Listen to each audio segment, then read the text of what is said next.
Students हर बार जब NTA notification देता है तो कुछ ना कुछ उसमें लूप होल ऐसा छोड़ देता है जिससे ये समझ में आता है कि ये सच में कहीं ना कहीं ये नॉन टैलेंटेड लोगों की एजेंसी बन चुका है।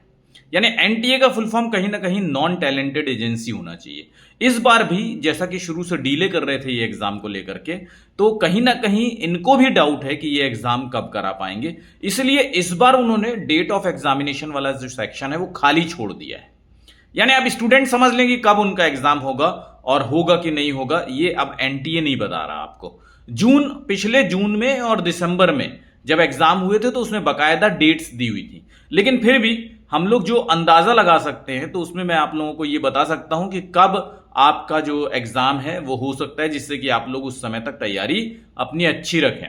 ठीक, तो लगभग 66 टू 70 डेज का जब आपका फॉर्म आउट होता है तो उससे 66 से 70 डेज लेता है एनटीए। उस हिसाब से अगर हम देखें तो आपका जो एग्जाम होगा वो 15 दिसंबर से शुरू होगा और 25 दिसंबर तक अगर सब कुछ सही चला तो 15 दिसंबर से समझ लीजिए कि 30 दिसंबर के बीच में आपके एग्जाम्स जो है वो कंप्लीट हो जाएंगे।